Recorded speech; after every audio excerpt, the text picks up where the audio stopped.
आज हर जगह चर्चा है तो केवल घोसी उपचुनाव की, क्योंकि इसके परिणाम आगामी लोकसभा चुनाव 2024 के लिहाज से काफी महत्वपूर्ण हैं, क्योंकि घोसी उपचुनाव लोकसभा चुनाव से पहले एनडीए और इंडिया गठबंधन के बीच यूपी में सभी पार्टियों के लिए खुद को साबित करने का एक मौका है।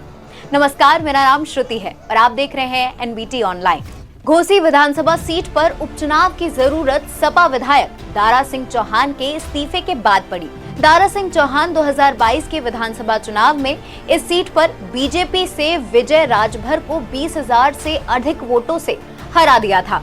हालांकि कुछ दिनों बाद इन्होंने विधायक पद से इस्तीफा दे दिया और बीजेपी में शामिल हो गए। अब वो पाला बदल कर बीजेपी से चुनाव लड़ रहे हैं। खैर, जनता इससे काफी खुश नजर नहीं आ रही है, क्योंकि चुनाव से पहले स्याही और अब मतगणना में ये वोट गिर रहे हैं। वहीं दूसरी तरफ से सपा सीट से सुधाकर सिंह उम्मीदवार हैं, जिसको कांग्रेस, रालोद और मार्क्सवादी कम्युनिस्ट पार्टी का समर्थन मिल चुका है।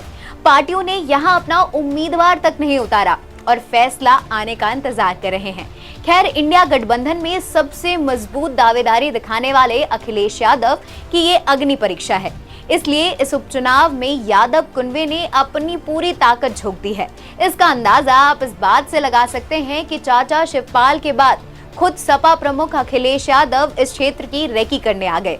साल 2017 से लेकर अब तक कई उपचुनाव हो चुके हैं, लेकिन उनमें अखिलेश यादव ना उनका परिवार इतना सक्रिय नजर नहीं आया जितना घोसी विधानसभा चुनाव में नजर आ रहा है। अब वोटों के समीकरण पर आते हैं।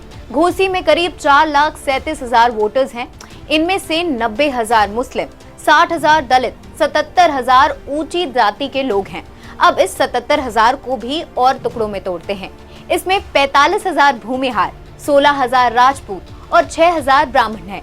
बाकी पिछड़ी जाति हैं। कांग्रेस और बसपा के चुनाव में ना उतरने का कारण ये था क्योंकि मुस्लिम वोटर्स समाजवादी पार्टी के हिस्से में आ रहे थे। इस उपचुनाव से तय होगा कि भाजपा और इंडिया की रणनीति कितनी तैयार है और इसमें कितने बदलाव की जरूरत है। इस उपचुनाव को न सिर्फ लिटमस टेस्ट माना जा रहा है, बल्कि इंडिया और एनडीए की अग्नि परीक्षा माना जा रहा है। घोसी उपचुनाव में पिछड़ा वर्ग, दलित और अल्पसंख्यक वोटरों को इंडिया साधती नजर आई।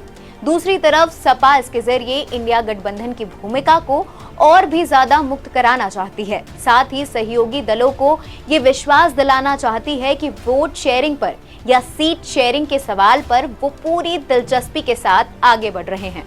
जैसे जैसे नतीजे आ रहे हैं, अगर एनडीए को उपचुनाव में हार मिलती है तो क्या रणनीति बदलनी होगी, इन्हें 3 पॉइंट्स में समझते हैं। दलित वोट बैंक को साथ लाने की तैयारी करनी चाहिए। नए तरीके से संगठन को तैयार करना चाहिए, क्योंकि सपा ने अपने वोटरों को वोट देने से मना कर दिया है। इससे सपा को कम लेकिन भाजपा को काफी ज्यादा नुकसान झेलना पड़ रहा है, क्योंकि घोसी में लगभग 90,000 दलित वोटर्स हैं। सहयोगी दलों के बजाय कार्यकर्ताओं पे विश्वास जताना होगा। भाजपा के शीर्ष नेतृत्व को ये समझना होगा कि कार्यकर्ता किस प्रत्याशी से नाराज है, क्योंकि घोसी उपचुनाव में दारा सिंह चौहान को उम्मीदवार बनाने के बाद कई बीजेपी नेता नाराज नजर आए। इतना ही नहीं, सवर्ण नेता ने इनका विरोध भी किया। इसके कारण बीजेपी ने अपने कार्यकर्ताओं से ज्यादा सहयोगी दलों के नेताओं पर भरोसा जताया। सपा के मुस्लिम यादव कॉम्बिनेशन का तोड़ खोजना होगा।